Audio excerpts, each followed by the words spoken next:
Criaturas Salvajes y ya nuestro invitado en esta hermosa mesa. Sí, Charly Picione, subsecretario de Promoción de la Secretaría de Derechos Humanos de la Nación. Gracias por venir, Charly, primero que nada. Buenas tardes.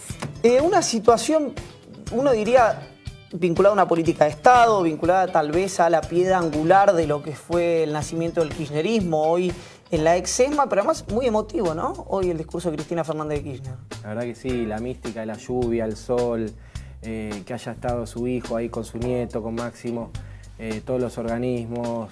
La verdad, a mí me tocó vivir el 24 de marzo del 2004, estuvimos ahí y fue muy parecido en la emotividad también, ¿no? Y decirles que lo que se inauguró fue un sitio de memoria, es decir, el lugar ya se había recuperado, el predio de la ex-ESMA, hoy Espacio para la Memoria, 17 hectáreas, 34 edificios, uno de esos edificios era el Casino Oficiales, que fue donde funcionó el Centro Clandestino de Detención, y hoy se inauguró el sitio de memoria. ¿Qué es el sitio de memoria? Una instalación museográfica, tecnológica, donde la persona puede ir a hacer la visita de manera autoguiada. Hasta el momento se hacía guiada. Era un problema porque las personas que llegaban se tenían que anotar, si no había un cupo. Por año pasan más o menos 20.000 personas en las visitas guiadas. Suponemos que esto le va a dar mucho más volumen a la cantidad de personas que se puedan acercar, y la verdad que se trabajó con el testimonio de los sobrevivientes, se trabajó con los organismos, fue una propuesta de los organismos de derechos humanos, todo muy cuidado, estamos muy contentos de poder inaugurarla y que ojalá, como dijo nuestra presidenta, va a servir para las generaciones futuras también. Y una presidenta que encomendó una tarea, me parece, a la sociedad, lo tengo textual, dice: todos tenemos la obligación de garantizar el cumplimiento de los derechos humanos.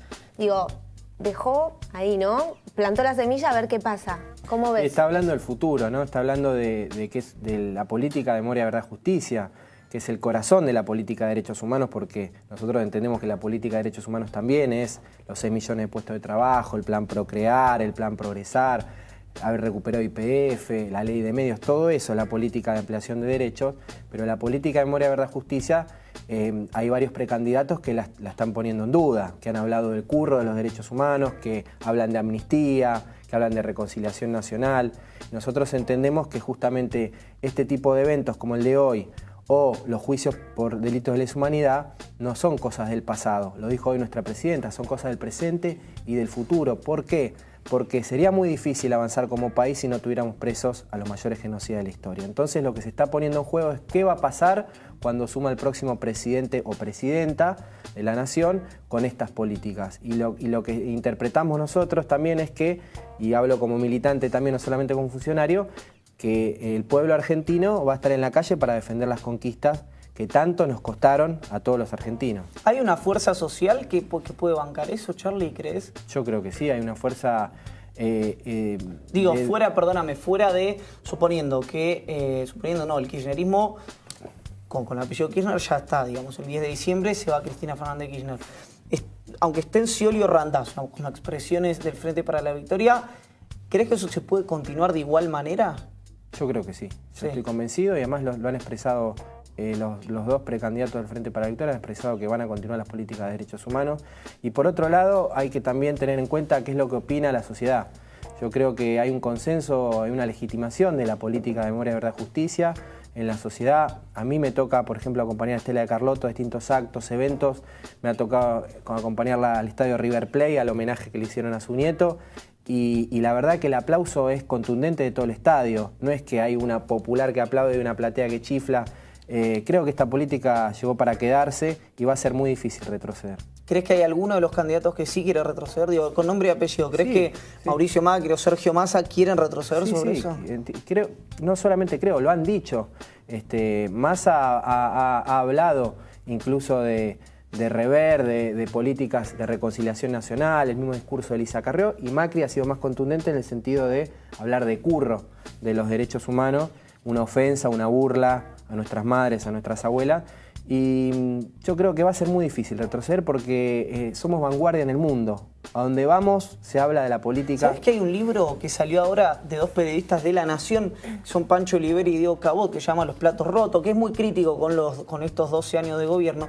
Pero cuenta en un pasaje algo que, claro, nosotros éramos por ahí muy jóvenes justo en ese momento, cuando ocurrió lo del cuadro, lo de la derogación de las leyes de obediencia de vida y demás. que hacen un raconto de cómo fueron las reacciones en Luxemburgo, en Berlín, en Roma, en Londres, en las grandes capitales del mundo, en las grandes ciudades del mundo, y era transversal el apoyo a lo que había sido esa decisión política de Néstor Kirchner, y no tanto acá. ¿Por qué crees que el apoyo en general a este tipo de cosas que son por ahí más de vanguardia se valora más afuera que adentro?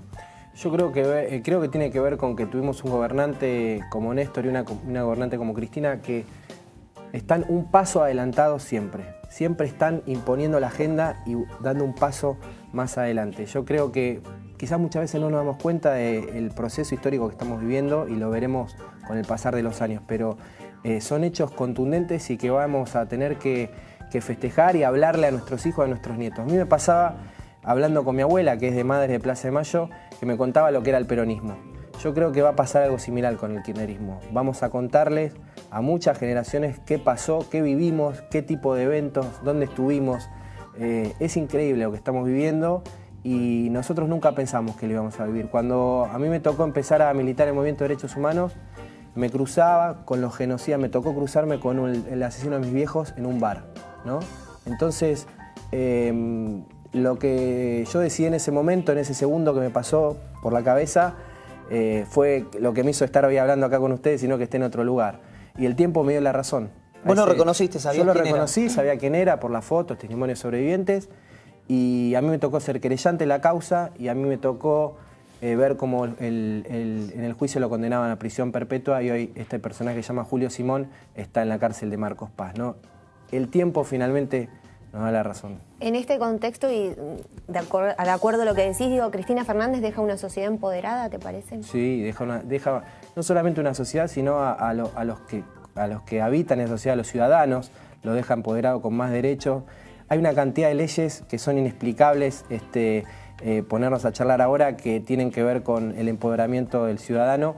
Y nosotros hoy tenemos una gran batalla como militantes, que es que esas leyes se conozcan y que no sean violadas, porque muchas veces tenemos leyes como la ley de identidad de género o la de matrimonio igualitario, que no quieren decir que no haya discriminación o estigmatización hacia esa comunidad. Entonces, hoy nuestro trabajo es dar esa batalla cultural en los medios, en la sociedad, para que se respeten las leyes también. Ahora, Charly, yo a veces cuando dicen, bueno, el kirchnerismo se ocupó de los derechos humanos de los 70 y no de los derechos humanos, me suena un discurso medio tramposo porque me da reconciliación nacional, me da memoria completa, me da esa cosa. Ahora, como yo sé cómo pienso, te lo puedo plantear así. Hay varias cuestiones que están en el debe. Lo hablaba de hecho con un exfuncionario hace poquito. Todas esas cuestiones que están en el debe, que no se cree empleo privado 2009, que los pueblos originarios de Perón, que lo mandó al Hotel de los Inmigrantes cuando fue el Malón de la Paz, hasta esta situación que no parece terminar de resolverse. Uno puede pensar que lo va a resolver el gobernante que vino, si no lo resolvió la cuestión de las mujeres que mueren por abortos clandestinos, todas esas cuestiones que pueden estar vinculadas a los derechos humanos. Las torturas en las cárceles. Las torturas en las cárceles, exactamente, que crecieron este último año en relación al año anterior. ¿Qué explicación encuentra el militante, el funcionario, quien está acompañando este proyecto político sobre estas cuestiones que están en el debe? Que no es magia. A mí me tocó, de alguna manera, estar del otro lado del escritorio. El Estado desapareció a mis viejos, el Estado no me daba oportunidad en los 90, veía como mis amigos se iban del país. Y de repente llegó Néstor Kirchner y pidió perdón en nombre del Estado y nos acercó a la política, nos empezó a hacer creer, a confiar, y podemos empezar a confiar y a militar y a apoyarlo, a este proyecto. Y la verdad que estar del otro lado del escritorio, tratar de resolver toda la pus que había en todos los estamentos del Estado, y no hablo solo del Poder Ejecutivo, sino del Judicial y el Legislativo también, no es una cosa que se pueda hacer de un día para el otro. Estamos en un proceso que recién lleva 12 años, un periodo muy corto en nuestra historia. Durante los otros años, la mayoría de los otros años, exceptuando el peronismo y algún otro periodo de gobierno, estuvimos gobernados por las corporaciones, estuvimos gobernados por los títeres de esas corporaciones, militares o no, y eso se acabó. Entonces, para seguir profundizando este proyecto es necesario, y para avanzar en estas deudas pendientes, porque a mí me duele como si torturaran a muy viejos, que ver a un pibe gatillo fácil o torturado o muerto, me siento lo mismo que me pasa a mí personalmente. Creo que este proyecto tiene que seguir, porque la única forma de que esas dudas pendientes se solucionen es profundizando este proyecto y no que asuma otra presidente o presidenta que decida cambiar el rumbo de este país. Claro. ¿Es un desafío para el próximo presidente también la relación o no relación con las corporaciones, ya que las mencionás? Sí, bueno, hay muchos precandidatos que están, evidentemente, son los candidatos de las corporaciones. No hay que mencionarlos, ya lo sabemos. La verdad es que... No, ¿quiénes son? Yo creo Porque que puede haber más de dos. No, creo que uno bien visible hoy, las corporaciones están jugando fuertemente con Mauricio Macri, es el candidato hoy, en un momento era Massa, hoy están jugando más con Macri, pero puede haber más de dos, ¿sí? Deberíamos ponernos a pensar cuáles son todos, pero creo que el pueblo argentino ya sabe cuáles son los candidatos y ya sabe cuál es el proyecto que le ha dado la felicidad durante todos estos años. Nosotros que somos militantes, militamos para que el pueblo sea feliz. Y la verdad que a mí me produce una profunda alegría ver la gran cantidad de victorias que durante todos estos años hemos obtenido. Nunca pensamos que lo íbamos a obtener, como nunca pensé ver a esa persona que estaba sentado en ese bar, juzgado tras las rejas. Nunca pensé que iba a poder ver un plan Procrear, nunca pensé que iba a haber una asignación universal por hijo. Son cosas que, como les decía anteriormente, quizás nos daremos cuenta con el paso de los años de este momento histórico que está viviendo la Argentina y la región también. Te tengo que preguntar, Charly, por un tema de agenda, que es lo que mencionábamos antes, que era la decisión de Piombo y de Horacio Piombo y de Ramón Salargués de bajarle la condena a un violador por considerar que el nene era homosexual. Te lo pregunto por ahí no desde el punto de vista, si querés, de los derechos humanos, aunque también, sino desde el punto de vista de que parece ser del sentido común, ¿no? De cualquier persona que trabaja tanto en los medios, en el Estado, o que labura manejando un taxi, atendiendo una carnicería, sí, o atrás de una computadora llenando planillas de Excel, cualquier cosa, digamos. ¿Qué te pasó como ciudadano cuando viste eso? Asco. Me produce asco, repulsión, rechazo, que las personas que tengan que impartir justicia impartan desde el prejuzgamiento y sobre todo con un menor y sobre todo con un tema tan digamos, de alguna manera fuerte como es considerar gay a un chico menor. La verdad que deberían hacer cursos de diversidad sexual estos jueces y rever sus posturas. Y viste que está la lógica de emparentarlo. Hoy lo hizo Sergio Massa, que en general yo trato de no individualizar en ese sentido, pero con los sacapresos, con lo que llaman los jueces sacapresos, ¿no? Ligar a Piombo y a Salargués con Zaffaroni, con Carles, con Arlanian, ¿no? Como si fuese una gran lógica de lo mismo. Y voy a recordar algo, porque por ahí alguien no lo escuchó antes, que el artículo 127 del anteproyecto del 2013, el Código Penal, aumentaba las penas para chicos que eran abusados menores de 13 años. Ese anteproyecto al cual se opuso el diputado Sergio Massa. Este tipo de discursos también con figuras como Zaffaroni, de la cual han estado cerca, imagino que no lo compartíamos, pero ¿qué te genera? La verdad que cuando muchas veces se habla de la democratización de la justicia, no es más que esto, ¿no? Que poder saber quiénes son los jueces, cuánto ganan, qué fallos tienen, por qué no se transparentan esos fallos, por qué no se puede leer rápidamente un fallo, todas esas cuestiones oscuras de la justicia que hoy vemos y que tenemos, por qué no podemos ahora opinar sobre estos jueces, digamos.